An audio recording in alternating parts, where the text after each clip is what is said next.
who Chantee Barrett is. Like, where are you originally from? I'm from Providence, Rhode Island, Okay, and let me see yes, if I we can was turn there. your mic up. See if I Okay. can get more volume. Hold on. Let's see. You from Providence, Rhode Island? Providence, Rhode Island, yes, and there Okay, are cool. black people there. Yes, they are. I had a friend that lived in Providence. He moved from New Oh, York. really? Yeah, he moved from New York to Providence for a while, Latino brother, and then he moved from Providence to Winter Haven, Florida, something like that. I don't know. Oh, okay. My mom used to live there. Oh, Winter okay, Haven, okay. Florida. Yeah. So at least I got the look. I have the name of the cities in the states right, so that's good. Yes, you do. Yes, All you right. do. So what was life like growing up for you? Well, Providence is, I think it's in its own little world. It's the smallest state. We're surrounded by water. We have the best seafood. We're very eclectic as far as ethnic. Oh, I can never say that word right. As far as different ethnic groups, and there's a huge Cape Verdean community out there that a lot of people don't even know what Cape Verdean people are or their culture and food and things of that Well, tell nature. us And it's what are they or who are they? well, a lot of people come from Cabo Verde. Cape Verde is an island off the coast of Africa, and comes from a lot of different paths. There's the Brazilian, there's the African. It's all mixed. Um, they do have their own language, their own food and culture. A lot of it is almost like Portuguese or Spanish, like the last names, like Gomes Okay. with an S is Cape Verdean, but Gomes with a Z is Latin. So it has a lot of similarities, but it's a very tight knit culture, mostly in New England, New Bedford, Rhode Island, Connecticut, some in New Jersey as well, where they migrated more in Okay. that area. So how many So languages do you speak? barely English. I know a few bad words, when you hear growing up when you're a kid and little slang things and that, but as far as being fluent or anything like that, nothing close to Well, it. I know you've got a lot of things going on, and I want to get there, but I just want to like peel back the layers a little bit. So, what was life like growing up in Rhode Island? Well, Rhode Island, it's not segregated, but everyone respects each other's culture. Like the Italians, you have the Irish, you have the Cape Verdean, you have African American, and everyone just we respect our food and our culture, but we all got along. And Rhode Island's very, very small, Gotcha. very close knit, very much into education. Have some very good Ivy schools there. Of course, Newport, Rhode Island. They think that is Rhode Island, period, but it's not. But Providence has a lot of culture, a lot of history and the best food that you can get anywhere, Italian, Chinese, especially seafood. I miss the food. I do miss the culture a little bit because it's more of a tight knit community the way I grew up. But I Right. loved it out So, there. go ahead.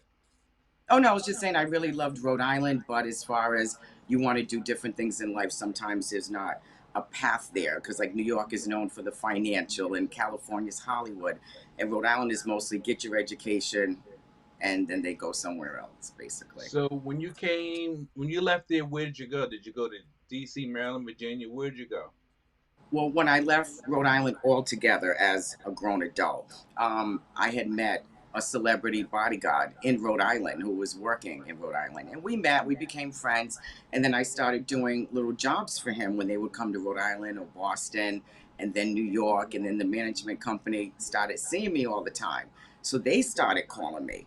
And I started doing all types of jobs. So I was very lucky in how I got in the entertainment field. That's how it all I was started. going to say, so you said jobs. What type of jobs? Like, Like a concierge. Like they would say, okay. can you go set up a dinner? We need to send a car to the airport. We need to do an after Ah, party. Can you take the green room? It was, I mean, you never did the same thing every day. Met so many people, I was going so to say, many you probably met a celebrities. lot of people. Yeah. Oh my God. I have so many stories. I can't even tell them, Charles, because nobody probably believed me. But they've been, I've had some really, really great experiences. Who was one of your most famous highlighted experiences that you may be able to share a little bit? Christina Aguilera was, I would have to say, one of my personal favorites because Okay. it was over a duration. It was a long time ago. She had a lot of things in 1 week. That's when they used to do MTV jams and all that stuff. And Right. she was out there for the whole week. And I took time out of work and I went there for the week and just did everything that needed to be done The one thing I did do, she's divorced from him now, but it's her ex-husband from her first child. I was the one who put together the meet and greet dinner for her to meet his family in New York, and I met all of them, and they were very, very nice. And we developed kind of a relationship, sort of. And when my sister and nephew and mom moved to Florida, Christina was performing in Florida. And my sister just called me. I just made a phone call, and my nephew was able to be there. He was like between 8 and 10 at the time. And, signed an autograph. They got to meet everybody, go backstage. And, so it was really, Nice. really nice. Yeah, she's a Right. nice lady. Very nice Got you. lady. Got you. Okay. Okay. So now, the event planning and the concierge work, it seemed like it evolved because when I met you, I forget how long ago that was. We did a gig at the Vez, and you were doing showcases and events. Still, but it wasn't really more like an event plan, even though it is, but it's not. It was on a higher level. I looked at that as more like a promoter. You were producing shows. So, Hmm. what year was that? Do you remember offhand the Vez that? I'm trying to, something tells me 2014, or no, not 14. I think it was I before think that. maybe 11 or something. I think it was even Okay. further back Okay. there. But I Wow. knew I had the poster. I was going to try and look for it today Right. because I still have Okay. it. So, that I remember that event went really well. I mean, there were It several did. acts. I was one of the acts, and then there was another act somewhere in Virginia. I forget how things turned out, but I was always juggling multiple things. And would you say that, the promoter, event planner, spirit, is that really your sweet spot? Is that a space that you really like being in? I think so because naturally, when I lived in Rhode Island, I was always the one planning the parties for everybody. Oh, whose birthday is it? Whose anniversary is it? I was always doing something at my house. So I was naturally always bringing everybody together. So that was just something I naturally did. And so when I met my friend, the celebrity bodyguard, he said, "You just do these things." He said, "Why don't you do this, do that?" And then after I did a series with them for about maybe a year, going all over the place and even coming here, they told me, "You need to start doing this in DC." So what we'll do is whoever comes through here, we will call you and let you know. So I've done a lot of venues. I've done a lot of different things, after parties. This I'm going all the way back to DC Live. So that's a Okay. long time. Yeah, and Club So Dream. so tell people how much. See, I know from experience, when you're doing something you're good at and when you're doing something you love, it's not really work, but it still is a lot of work. Would you say it's a Yes, lot of work doing what you do? yes. It doesn't stop. And I had a full time job during the day. I'm in the lab. Oh, the CBC result is blah blah blah. Then I'm on the other phone. I'm not paying 300. Blah blah blah. So it's like I'm going back and forth. But you juggle it. And being a boss of my own laboratory, I work on my own. It was very easy to conduct business as well with my event business. And so, and the people that I worked for, the doctor's office, they've come to my events. I've hired some of the nurses to even work for me. So, Really? yeah, they were really excited about it. That's why, Charles, when the patient that we had, who was really terminal and didn't have any financial help, and I asked you to participate with the fundraiser, the doctors came to me and said, Wow. "Chantee, we know what you do. Can you help us with this? How much will this cost us?" And I said, "Well, I'm not going to charge you a dime, and I'll even see what I can do with the venue and sponsors and so forth." But yeah, so it interacted anyway because I knew my job. I didn't take one from the other, but it was Right. easy to maintain it because, I was running my own lab basically, so it was easier. And I Wow, was that's halfway to DC fantastic. with But my job. I think the good thing about it is people don't realize. I tell people all the time, don't do it unless you really love it. Whatever it Yeah. is, event planning, being a carpenter, electrician, bowling, whatever it Hmm. is. If you don't really have a passion for it, I mean, I'm not saying don't try different things in life, but I mean, don't invest serious time. Don't invest your finances into something if it's not really something that's meaningful to you, something you get a Hmm. lot out of. Would you agree with that?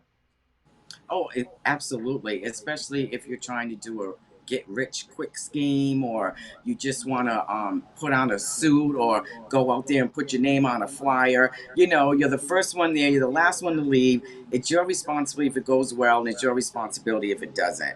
And there's a lot of things that you're responsible for, and people, schedules, things of that nature. I mean, you came to practice every time in your suit, Charles. You didn't miss a practice, No, at the I don't play club. around. I No, look when and it we comes made to it work. music, when it comes Hmm. to doing anything with my name. If someone says Sir Charles, whatever, he's singing, he's opening, he's an MC, whatever it may be, I'm gonna come dressed for the occasion. I'm gonna Yep, show up early.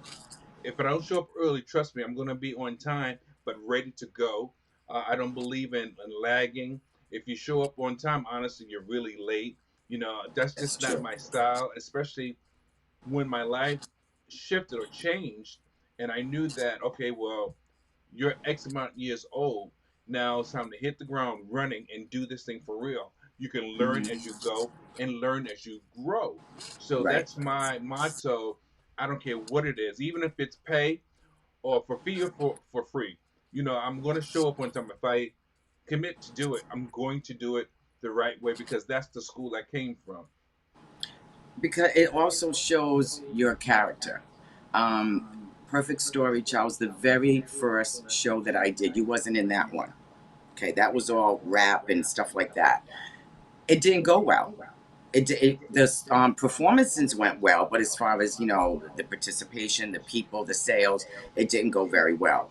And at the end of the night, I sat there and I paid everybody that I needed to pay out of my own bank account. And they sat there and they said to me, "We can't believe that you're paying us out of your own money because we know, you didn't make any money." I said, "You came here, you showed up, you did what you were supposed to do, so that's why I'm going to pay you, no matter where it comes from. That's my word." And those people stuck with me, Charles, all the way through, doing Right. events when I did the second show. And they said that they could feel that they could trust me, and that I had their best interest, and that my word was good. Because that's all you Right. really got is your word. Well, let me ask you this. How do you feel, even whether it's true, accurate, or not? What's your feeling on how times are now compared to then? Well, things are much, much different these days. They don't have the big clubs anymore, which is fine. They've come down to smaller lounges. The clubs that are bigger are mostly for a different age bracket and demographics than what I was doing. It's just different. The stars that I took care of aren't even performing anymore. The ones that are, it's very, very rare, or they're doing something different, more in business or community activities, which is great, because you can't always sing and you can't always do those type of things. So that's a different type of career. You Right. need to pull something out of it or have a backup. But it can also flourish, like you said, into something else. I was just going to a free show, staying in nice hotels and going to nice restaurants. They put me to work. I find out I'm pretty good at this, bring it to DC, turns into an event business. That event business turned into a talent showcase business. And now here I am. Well, that's great. That's great. You never know. I know that times have changed. A lot of things are more electronic. Everything is online now, or not everything, but a lot of things are online because of technology. I'm Is that terrible at it, something that, Charles. huh? No, I'm terrible at it. Uh, I'm but sorry, guys. You know how bad I am. well, maybe you're not that great at it or good at it or comfortable with it. I think it's probably a comfort level. That's You're it. not comfortable You just yet, said it. but as time goes on and moves forward, you have an opportunity to shift the way that you do things. As time moves forward, you get an opportunity to hopefully you'll have the opportunity of doing it and knowing it like the back of your hand. I'm getting there on some things. Yes, I am. It's the way the world is today. And Yeah. I'm like, okay, went from putting flyers and having a street team to putting flyers on people's cars to now doing email blasts and things that I've never done before. But you have to go with the times. It does make things a lot more convenient. You can Yeah. reach a lot more people in a fast amount of time. Right. So technology has brought a whole new world that does make things a lot better. For instance, we Exactly. went from what I did to doing talent shows and events, weddings, all that. I've done those as well. To now having my own online talk show, Well, that's what I Sisterhood wanted to 40s, talk to you 50s, and about. You know, 60s. the Yeah. sisterhood platform, because it is, from a technological perspective, that's how it's Yes. being run. So tell Mm-hmm. us about. Well, first of all, tell us the name of it, and tell us what it's about. It is called Sisterhood 40s, 50s, and 60s, and we will be airing this fall on Clear Productions TV radio network. And this talk show is to uplift, encourage, and just support our women. There are so many different types of talk shows that are out there, but I wanted one for just the everyday, regular woman and to talk about what she wants to talk about and what's on her mind and what's going on in their world. And that's what we want to do. We want to pass on information as well. We want to promote anyone's business. We want to help to accelerate and promote entrepreneurs, people that have small businesses, even people who may have a product, who may want to know what it is to do a patent. You know, Shark Right. Tank has become a big deal and it all looks pretty, but you need to read the fine print and know exactly what you're doing. Because if it was that easy, everyone would be doing it.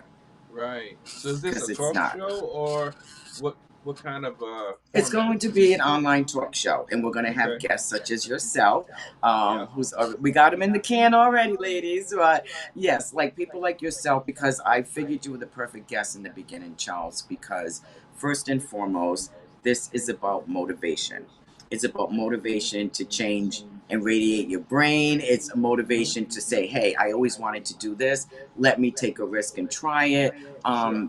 Motivation does a lot of things. So I thought that was the perfect thing to start off with because you need that to believe in yourself first and foremost before you can get anyone else to believe in what you're trying to do as well. True. True. Wow. Yeah. That's great. So what is your but what is there a specific launch date yet, or what target date are you working We're towards? looking at October. I'll just say that. That gives me to the 31st. But yeah, we're looking at October to bring everything out, especially because I'm putting together a special series to bring awareness for breast cancer for the month of October. So I'm going to be doing a couple of extra things as far as that. And the strange thing is, I really want to put some information out there. My girlfriend, one of my best friends, she did not know the severity and that men also get breast cancer. Oh yeah, Richard Roundtree was one of the celebrity people that I heard about. Yes. When I first heard that, I was like, wow, kind of Yeah. just threw me for a loop. Yeah. So I just want to bring in a lot of information, mammograms. What women hear all the time. But I also want to let them do any kind of statements or testimonials, send in a video, what you went through, any advice you may have, because it goes across all lines. And you know that, Charles. It's not just Yeah, the medical condition, it's emotional, it's financial, it's a lot. So I want women yeah. to voice what they want to say about it. Well, that's good. So. And and coming from a man's perspective, I was a two-time survivor from non-Hodgkin's lymphoma, and I do feel that as time progresses and technology progresses, medicine is Mhm. better. I think it's more survivable, if that's the right word. The opportunity to survive is Right. higher. It's more Hmm. likely than it used to. Though I have a friend that's in oncology, and he was sharing that, and I'm not going to say exactly how he worded it, but it seems like there's certain things that the medical community could do more of, but they're not doing it. And I'm wondering, why are they not, basically alerting people or testing Hmm. people more often, and maybe saving more lives? But for some reason, I'll have to find out the specifics of that report that he was sharing, because that's something he does for a living, and he can give more Okay. accurate information on why they're Hmm. not testing people. But I do know that at the same time, my grandmother died from lung cancer, and I think it was 75. She never smoked, but Yeah. now people are able to survive um, Hmm. a lot longer, live a lot longer, and survive more Correct. more readily, I'll say, than they used to. So, Right. you know, Hmm. I'm It is looking getting forward to better. it getting It is better. getting better. I mean, coming from the medical field, is what I did mostly all my life. It's sad to say it boils down to the almighty dollar. It just Mm. really does, Charles. I hate to say it. We saw it. I was working in the hospital as a lab technician when HIV broke out, and it was Wow. just straight up AIDS. It Yeah, was yeah, just yeah. AIDS. If you came in the hospital, you died. That was it. And we didn't know how it was transmitted. I mean, we had to dress up like an astronaut just to start an IV, draw some blood. The walls had paper on it with tape on the. It was crazy. Yeah, it No, they didn't was. know what was going on. So they finally found out the antibody that causes AIDS, which is HIV. It's the same thing as saying you have a cold, but you haven't developed a full blown flu. Right. So, right. So, what they did was they found all these antibodies and started connecting dots. I'm just trying to squish it all together. That they found out, well, now we can prevent it from going to the next level. Then they found out how it was transmitted. And then, as you know, now people were dying left and right. Now people are on medication and living with AIDS with no problem. Some they don't even detect when we test them because there's everything's going so well with the medication. So they had to come around. I think they were forced to come up with something, just like with COVID. They had to come up with a vaccine Yeah, fast, and what? a lot of people didn't trust it because it happened Right. so fast. And I was telling friends of mine, they can make vaccines that fast if they want to. Yeah, It's they not can. that don't trust this, they just don't do it.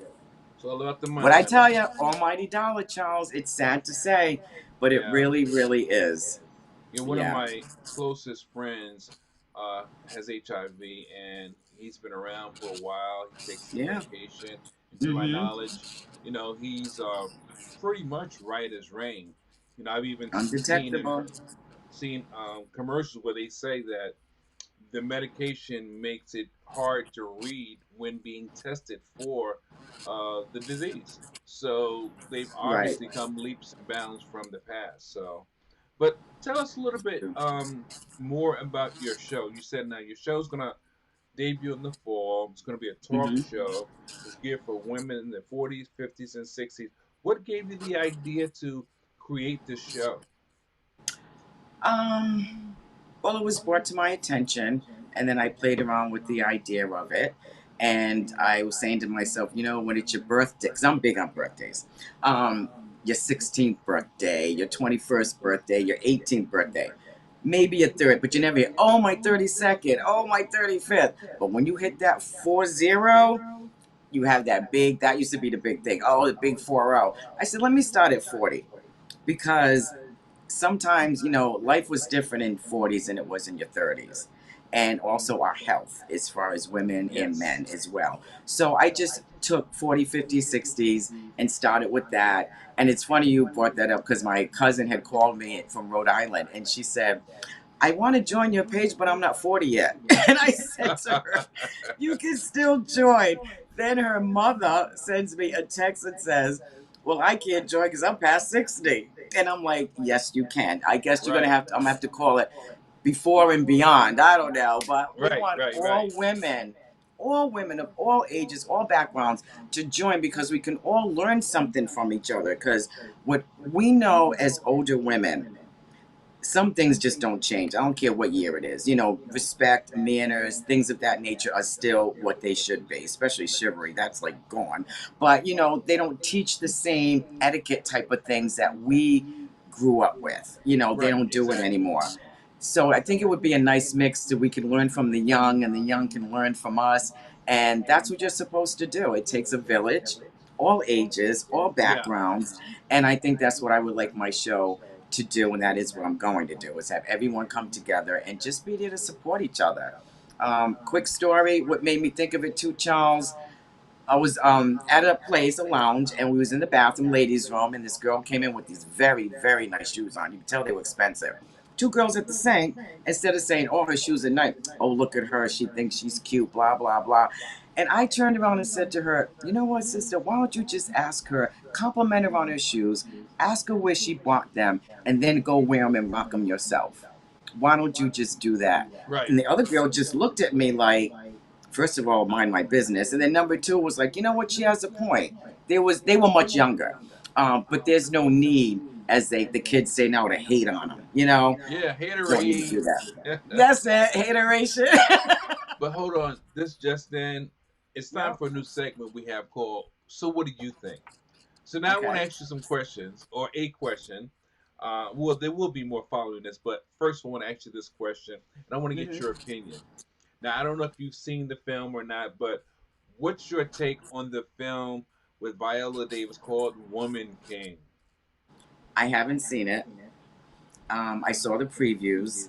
Okay. Um, I just don't. I know it's not a violent movie, but I just don't watch movies like that. I love Viola Davis because, believe it or not, she's from Rhode Island. Oh, She's from really? Woonsocket, Rhode Island. She was in the foster care system in Rhode Island, and that's where she's from.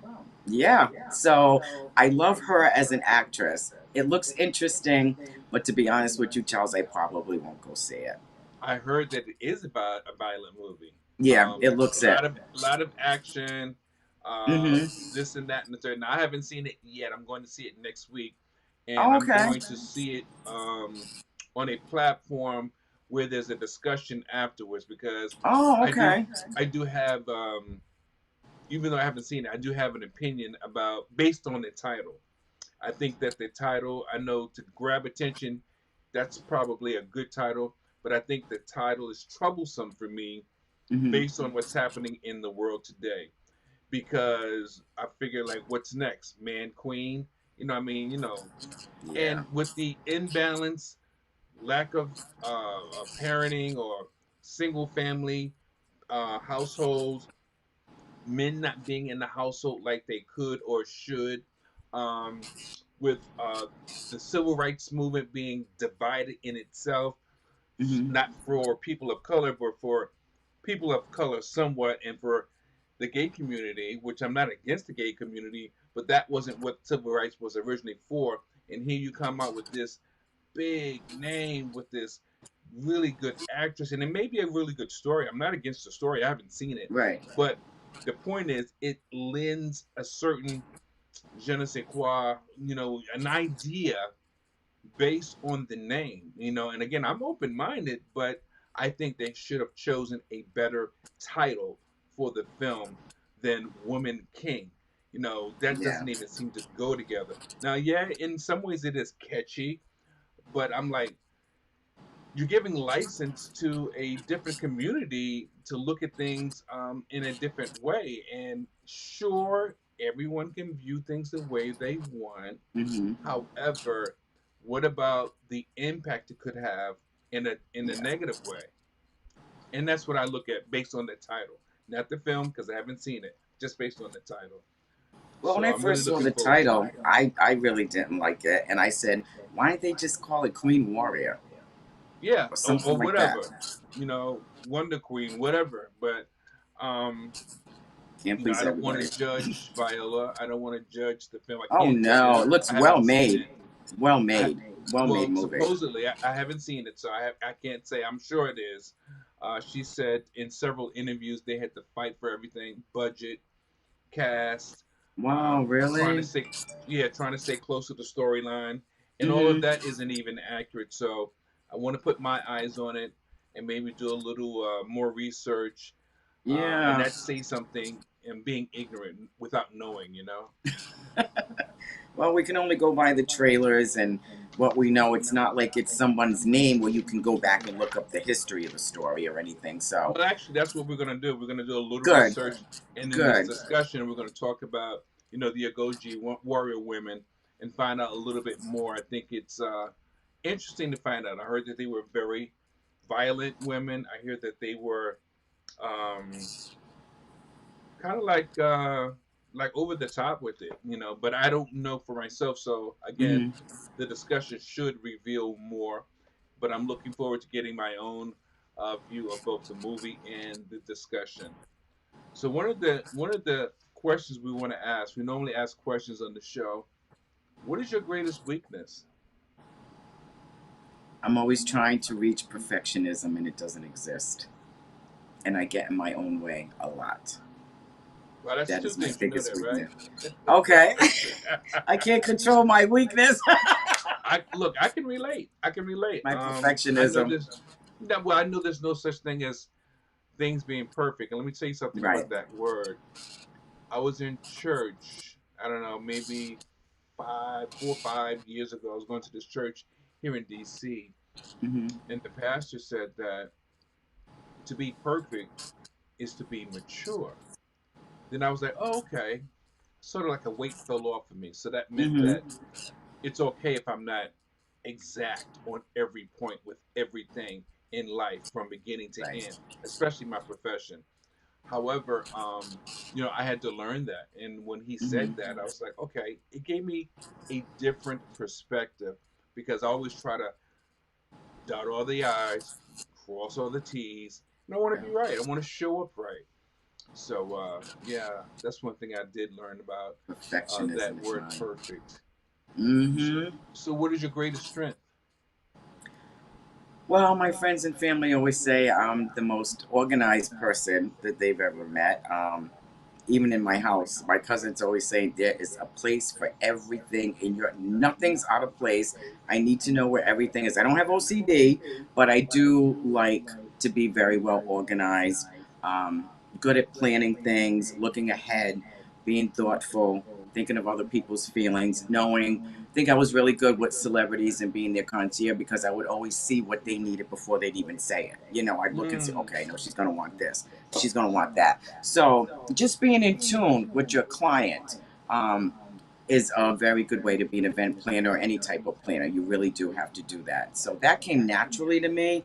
So it was really easy. Then I attached the perfectionism. So it's like everything had to be perfect when I was doing people's events and things of that nature. But things always yeah, happen. I was just sharing the other day. I was doing a broadcast. I think it was Meet the Presenters, the people that are part of my upcoming conference in October. Oh, on the 29th, yo. Right, we were talking, and I was saying to them that I do not plan any conference or training that I'm putting on if I don't have at least 6 months in advance. I just won't do Oh, it that way. wow. Okay. Now, a workshop, maybe I can get away with a month or two because it's a little more Mm-hmm. basic, maybe not much as needed, but I will Right. not do anything without really planning it out. I believe in big picture thinking. Um, Mm-hmm. you want it done, you want to do it right, you want to consider all the moving parts, all the nuances, and that's sort of how my mind works. And I've been that way for a long time, so I can Me definitely relate too. to you on that. But it can So, also hinder. It can also hinder you. Like, I'm not going to do anything until I have X, Y, and Z first. Where I could still get something done, but I want what I want until, I want to do it. So that okay, can also not be good as well. So I've done much better with that. okay.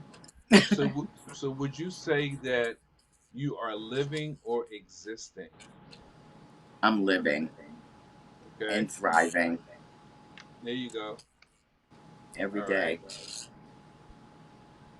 all right. So now, last question before we sort of wrap up. Do you Okay. have any regrets?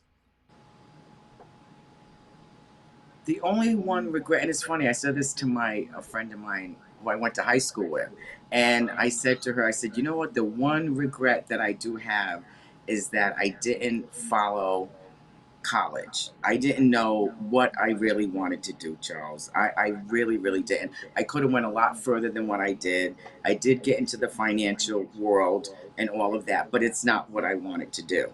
So I went to school without, oh, I want to do this. This is what I want to do, or this is what's going to take me here or there. I didn't know what I wanted to do. I didn't know what my career path was. I just knew it was time to go to college, and but didn't know what I wanted to do. So that I do regret is You know what? I can relate to you because I did most of the things like college and choosing a school, even high school. I chose a high school first. I was running behind my friends. They wanted to Mhm. audition at music and art, so I liked music and I wanted to do it, but I really wasn't as good as I should have been. And then they went to another school called aviation, which was to be a pilot, not a pilot, but a mechanic of airplanes. And I Oh. know daggone well I had no interest in that. And the guy even said, they sat us all in the auditorium, and one of the facilitators came in there and he said, if you're here to learn about how to fly an airplane, you can leave now. And I was like, ooh.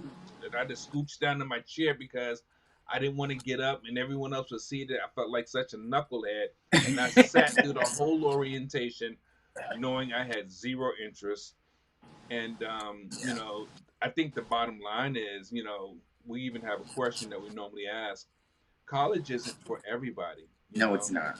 and It's not. trades, I don't even think they have trades in school like they used to. Not They used to have anymore. home ec, auto shop, Mm-hmm. wood shop, electrical shop. I Carpentry, don't even yeah. know if they do that anymore.